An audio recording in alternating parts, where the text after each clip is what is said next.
परिवर्तनी एकादशी, जिसे वामन एकादशी भी कहा जाता है, हिंदू पंचांग के अनुसार भाद्रपद माह के शुक्ल पक्ष की एकादशी को परिवर्तनी एकादशी के नाम से जाना जाता है।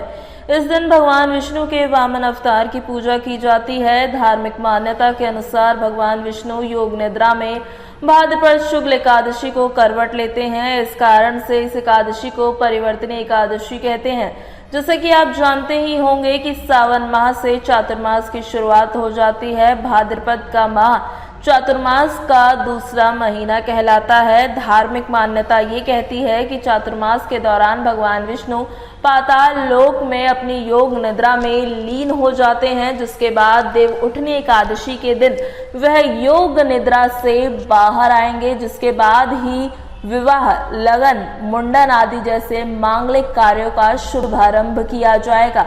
चातुर्मास में किसी भी तरह के मांगलिक कार्य पर पाबंदी होती है। आइए आज हम आपको बताते हैं परिवर्तनी एकादशी की व्रत कथा के बारे में।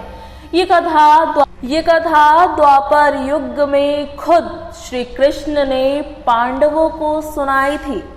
श्री कृष्ण कहते हैं कि त्रेता युग में एक बार दैत्यों के राजा बलि 100 अश्वमेघ यज्ञों का आयोजन करवा रहे थे।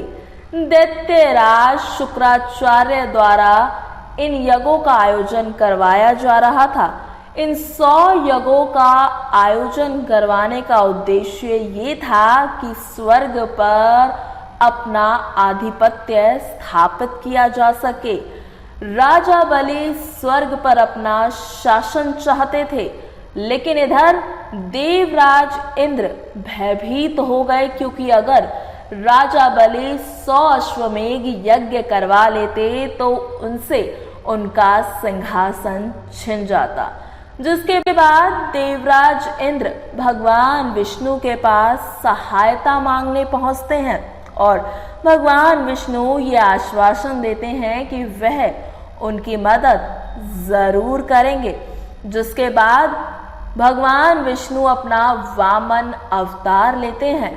छोटे से कद के भगवान विष्णु ब्राह्मण का रूप लेकर राजा बलि के पास पहुंचते हैं।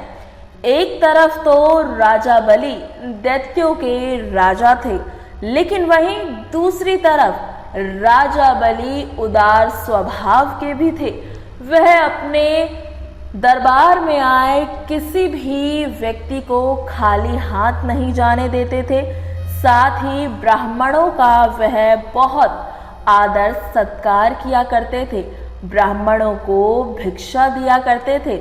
लेकिन उनके गुरु शुक्राचार्य ये समझ चुके थे कि यह विष्णु जी की एक सोची समझी हुई साजिश है, और राजा बलि को वो आगाह भी करते हैं कि इस ब्राह्मण की बातों में ना आए।